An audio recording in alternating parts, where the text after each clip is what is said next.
নমস্কার বন্ধুরা, recruitment update YouTube চ্যানেলে সকলকে স্বাগত জানিয়ে আজকে 14/9/2022 এটি গুরুত্বপূর্ণ নোটিফিকেশান নিয়ে হাজির হলাম। সেটা হচ্ছে ওএসি স্কলারশিপ, অর্থাৎ আমরা জানি এসসি এসটি এবং ওবিসি ছাত্রছাত্রীদের জন্য একদম নবম থেকে শুরু করে একদম 9, 10, 11, 12 আরও উঁচু ক্লাসের যত হায়ার লেভেলে যাবেন সবের ক্ষেত্রেই এসসি এসটি ওবিসি যারা স্টুডেন্ট রয়েছে তাদের জন্য ওএসি স্কলারশিপ রয়েছে, আপনারা জানেন।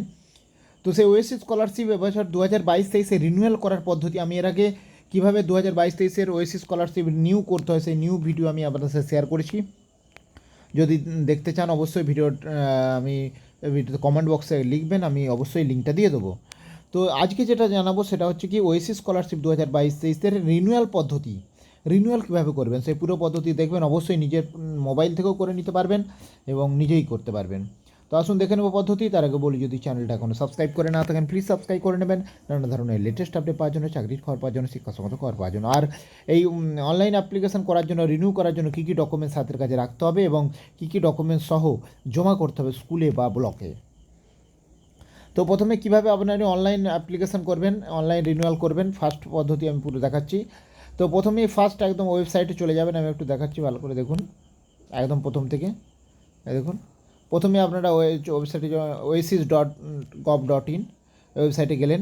ওয়েবসাইটে গেলে এরকম ইন্টারফেস চলে আসবে, আর এখানে নোটিশের মতো একটা আসবে, দিয়ে এখানে তখন প্রসিড করবেন। আপনারা প্রসিড করলে এরকম পেজ চলে আসবে, পুরোটা খুলে যাবে, এটা পুরো পেজটা খুলে যাবে, ওপেন হয়ে যাবে। তো এর মধ্যে দেখুন রিনিউয়াল স্কলারশিপ বলে একটা অপশান আছে, রিনিউ স্কলারশিপ। তো রিনিউ স্কলারশিপটাতে ক্লিক করবেন। রিনিউ স্কলারশিপটাতে ক্লিক করলে এরকম ডিস্ট্রিক্ট চয়েস করতে বলবে, অর্থাৎ কোন ডিস্ট্রিক্টের স্কুল থেকে অ্যাপ্লাই করছেন সেই ডিস্ট্রিক্টটা চয়েস করবেন, দিয়ে ওকে করে দেবেন, বা কোন ডিস্ট্রিক্ট থেকে অ্যাপ্লাই করছেন দিয়ে এরকম ওকে করে দেবেন। দেওয়ার পর আপনার এই লগ ইন পেজ খুলে যাবে। আগের বছর যেহেতু রিনিউ মানে আগের বছর অনলাইন অ্যাপ্লিকেশন করা হয়েছিল ওএসিসের, তার আইডি এবং পাসওয়ার্ড আপনাদের কাছে আছে, সেই আইডি পাসওয়ার্ডটা এখানে বসাবেন। দেখুন নিচের দিকে অ্যাপ্লিকেশন আইডি পাসওয়ার্ড এরকম ইন্টারফেস চলে আসবে, ভালো করে দেখুন এরকম। এবং এখানে লেখা থাকবে কিছু ইনফরমেশান, সেগুলো তো রয়েছে। তো এখানে আইডি পাসওয়ার্ডটা দিয়ে দেবেন আগের বছরের সাপেক্ষে, দেওয়ার এই ক্যাপচার কোডটা এখানে যেটা আছে নাম্বারটা থাকবে সেই নাম্বারটা দিয়ে দিলে, দিয়ে লগ ইন অপশানটা ক্লিক করলেন। লগ ইন অপশানটা ক্লিক করলে সঙ্গে সঙ্গে আপনার এরকম চলে আসবে, ওটিপি যাবে। আপনার যে রেজিস্টার মোবাইল নাম্বার যেটা আছে সে তাতে ওটিপি চলে যাবে। ওটিপি গেলে ওটিপির নাম্বারটা দিয়ে সাবমিট করে দেবেন। সাবমিট করে দিলে এরকম আপনার ইন্টারফেস চলে আসবে একটা। এবং এখানে দেখুন একটা প্রোফাইলে কী আছে, status of the application is not locked, অর্থাৎ রিনিউয়াল এখনও করিনি আমি, সেই জন্য এটা দেখাচ্ছে। তো এটা চলে গেল, এখানে কিছু দেখতে হবে না। একদম বাঁ দিকের মেনুগুলো ভালো করে দেখুন, এই যে বাঁ দিকে, এই বাঁ দিকের মেনুগুলো আমরা একটু হাত দেবো। এইখানে যে লগ আউটের অপশানটা আছে দেখুন, ওইটাতে হাত দেবেন। ওটাতে হাত দিলেই আপনার এই পেজটা মোবাইল থেকে খুললে এরকম পেজ চলে আসবে, বা আপনি কম্পিউটারে খুললে এই বাঁ দিকের লিস্ট পাবেন। লিস্টে দেখুন রিনিউ অ্যাপ্লিকেশান, এই রিনিউ 2 নম্বর স্টেপ 2 রিনিউ অ্যাপ্লিকেশান ক্লিক করে দেবেন। রিনিউ অ্যাপ্লিকেশানটাতে ক্লিক করলেই আপনার এরকম পেজ চলে আসবে, ভালো করে দেখুন। স্টেপ 2 রিনিউ, বেসিক ডিটেলসটা থাকবে, লাস্ট এক্সামিনেশান ডিটেলস থাকবে, ইনস্টিটিউশন ডিটেলস থাকবে, এখন কোন স্কুলে পড়ছে, হোস্টেলের ডিটেলস থাকবে, তারপরে হচ্ছে আইডেন্টিফিকেশান ইনফরমেশান থাকবে, ব্যাঙ্ক ইনফরমেশান থাকবে, এবং লাস্টে আরও ব্যাঙ্ক ইনফরমেশানের পরে একটা টিক মারা চলবে। তারপরে এইগুলো আপনার বাড়ির ইনফরমেশান কিছু থাকবে, দিয়ে লাস্টে সাবমিট করতে হবে। তো আপনাকে যে কাজটা করতে হবে, আমি এখানে কিচ্ছু বেসিক ডিটেলস আপনার শুধুমাত্র আপনার যে ইনকাম সার্টিফিকেটটা রয়েছে, যে ইনকাম সার্টিফিকেট, সেই ইনকাম সার্টিফিকেটটা নেবেন পঞ্চায়েত থেকে। সেই ইনকাম সার্টিফিকেটটা 512 কেবির মধ্যে জেপিজি মোডে ছবিটা তুলে নিলেন মোবাইলে, দিয়ে সাইজটা 512 কেবির মধ্যে হতে হবে, দিয়ে বা কম্পিউটারে আপনি স্ক্যান করে নিলেন 512 কেবির মধ্যে ছবিটা, দিয়ে চুজ ফাইল করে এই ফটোটা এখানে এই মানে ইনকাম সার্টিফিকেট চুজ ফাইল করলেই এখানে গিয়ে আপনার যেখানে ডকুমেন্টসটা আছে সেটা থেকে এখানে এনে প্রথমে ফটোটা এই মানে আপনার যে ইনকাম সার্টিফিকেট সেটা এখানে আপলোড চাইবে।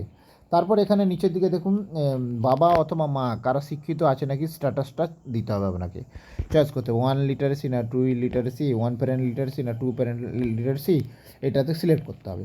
এটা করে নিলে এবার বাঁ দিকে চলে যান, লাস্ট এক্সামিনেশান ডিটেল, অর্থাৎ লাস্ট যে পরীক্ষা, ধরুন কেউ মাধ্যমিক দিয়েছিল এখন 11-এ পড়ছে, তার লাস্ট পরীক্ষা 12 এই লাস্ট পরীক্ষা হচ্ছে মাধ্যমিক 10, তাহলে 10-এ সে অ্যাটেন্ডেন্সটা কত দিন ছিল এটা বসাতে নাও পারেন, ছেড়ে দেন।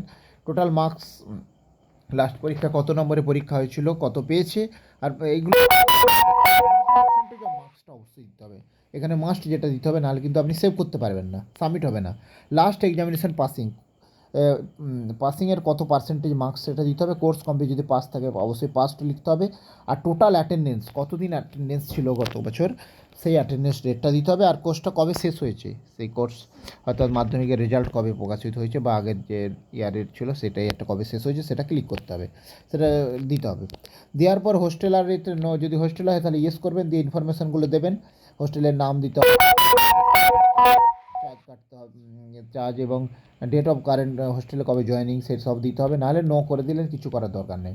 তারপর ইনস্টিটিউশন ডিটেল, এখন কোন স্কুলে পড়ছে, যদি ধরুন কেউ আগের স্কুলে পড়ছিল এখন অন্য স্কুলে চেঞ্জ হয়েছে তাহলেও অ্যাপ্লাই করা যাবে, আলাদা করে ফ্রেশ অ্যাপ্লাই নয়।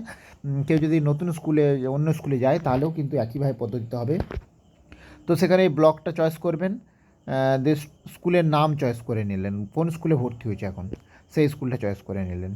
হ্যাঁ, এখানে একটু বলি, যদি কেউ কোনো একটি মানে কি বলবো একটি ব্লকের মধ্যেই যদি আন্ডারে হয়, কোনো কেউ যদি একটা ব্লক বা একটা জেলার মধ্যেই যদি হয়ে থাকে, মানে ধরুন কেউ হুগলি জেলাতে পড়ছিল, হুগলি জেলায় কোনো স্কুলে একটা পড়ছিল, হুগলি জেলারই অন্য একটা স্কুলে ভর্তি হয়েছে, সেক্ষেত্রে রিনিউয়াল হয়ে যাবে। কিন্তু যদি কেউ ডিস্ট্রিক্ট চেঞ্জ করে, অর্থাৎ ধরুন কারো হচ্ছে এতে ছিল মানে হুগলিতে ছিল, সে বাঁকুড়ায় ভর্তি হয়েছে, তাহলে সেক্ষেত্রে রিনিউয়াল করা যাবে না, সেক্ষেত্রে ফ্রেশ অ্যাপ্লাই করতে হবে ডিস্ট্রিক্ট চেঞ্জ হলে।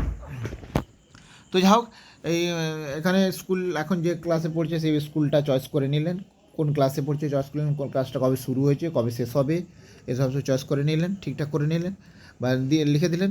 তারপরে হচ্ছে আইডেন্টিফিকেশান ইনফরমেশান দিতে হবে। আইডেন্টিফিকেশান ইনফরমেশানে দেখুন, আইডেন্টিফিকেশান ইনফরমেশানে আধার নাম্বারটা অটোমেটিক্যালি আপনার থাকবে, আর শুধু আধারের সঙ্গে ব্যাঙ্ক লিঙ্ক আছে নাকি ইয়েস, ওটা ইয়েস করে দেবেন। আর যেটা খুবই জরুরি, এখন এবছরের নতুন সংযোজন সেটা হচ্ছে খাদ্যসাথী নম্বর, অর্থাৎ আপনার হচ্ছে রেশন কার্ডের যে নম্বর, ওই স্টুডেন্টের রেশন কার্ডের নাম্বার কিন্তু এখানে মাস্ট দিতে হবে, নাহলে কিন্তু সেভ সাবমিট হবে না। তো রেশন কার্ডের নাম্বারটা দিয়ে দিলেন, এদিকে ব্যাঙ্ক ইনফরমেশনটা একটু মিলিয়ে নেবেন, আইএফএসসি কোড দেওয়াই ছিল অটোমেটিক্যালি, দিয়ে ব্রাঞ্চ আইএফএসসি কোড এগুলো সব দেখে নিলেন, অ্যাকাউন্ট নাম্বারটা একবার চেক করে নিলেন। এখানে কিছু করার দরকার নেই, আপনি শুধু এখানে খাদ্যসাথী নম্বর বা রেশন কার্ডের নাম্বারটা বসাবেন, দিয়ে এখানে একটা বক্স আছে, বক্সটাতে ক্লিক করবেন, please self attested copy documents submit, hard copy submit করা হবে, দিয়ে ব্যাঙ্ক অ্যাকাউন্ট দিয়ে এখানে দেখুন এই বক্সটা ক্লিক করবেন। আর বাকি নিচের হাউস হোল্ডের ইনফরমেশান প্যারামিটারগুলো এগুলো করতেও পারেন, নাও পারেন, বাড়ির ইনফরমেশান চেয়েছে সেগুলো করতে হবে না, করার দরকার নেই, করতেও পারেন। দিয়ে লাস্টে সাবমিট অপশানটাতে ক্লিক করে দেবেন। সাবমিট অপশানটাতে ক্লিক করলেই দেখুন এরকম একদম completed successfully, further details completed successfully bank information দিয়ে একদম ভেরিফাই অ্যান্ড লক অপশানটা চলে আসবে। আপনার ভেরিফাই লক অপশানটা ক্লিক করলে আর ইস্যুর লক দিয়ে ওকে করে দিলেন, ওকে করে দিলেই একটা মোবাইলে ওটিপি যাবে, আবার এই ওটিপি নাম্বারে চলে গেল, ওটিপি নাম্বারটা দিয়ে দিলেন, সাবমিট করে দিলেই আপনার এখানে অপশান চলে আসবে ডাউনলোড অ্যাপ্লিকেশন ফর্ম। এই অ্যাপ্লিকেশন ফর্মটা প্রিন্ট আউট করে নেবেন, ডাউনলোড করে নিয়ে প্রিন্ট আউট করে নেবেন। প্রিন্ট আউট করে তার সঙ্গে এই প্রিন্ট আউট যখনই এটা ডাউনলোড করে নিলে এরকম ফর্ম চলে আসবে। তো সেই ফর্মের সঙ্গে আপনারা এখানে এবারে ইয়েতে দেবেন, এর 3টে পেজ চলে আসবে। প্রথম পেজে এই ইনফরমেশানগুলো থাকবে, ভালো করে দেখে নিন।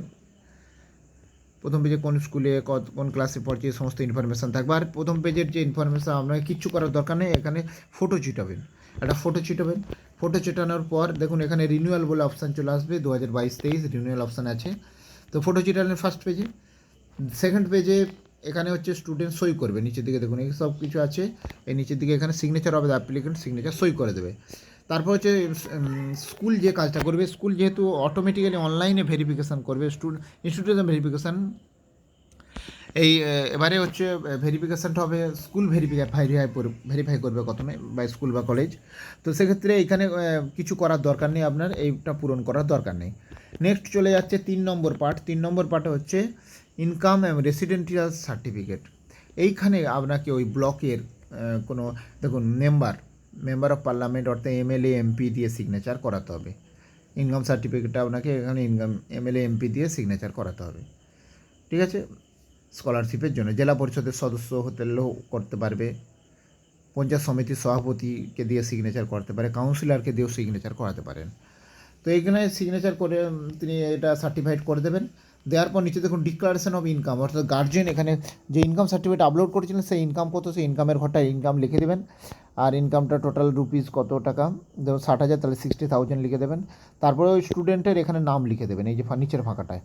দেওয়ার পর এখানে স্টুডেন্টের গার্জেন, অর্থাৎ বাবা মা বা যে গার্জেন আছে সেই গার্জেন সিগনেচার ইন ফুল, এই গার্জেন এখানে সিগনেচার করবে।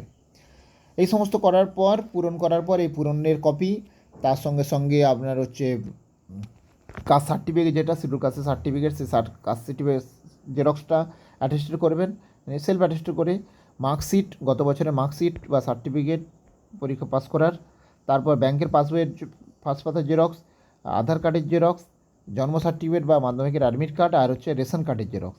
এইগুলো সব নিয়ে নির্দিষ্ট ব্লকে জমা করতে হবে, বা স্কুলে, আপনার স্কুল হলে স্কুলে জমা করবেন, কলেজ হলে কলেজের যদি আন্ডারে হয় তাহলে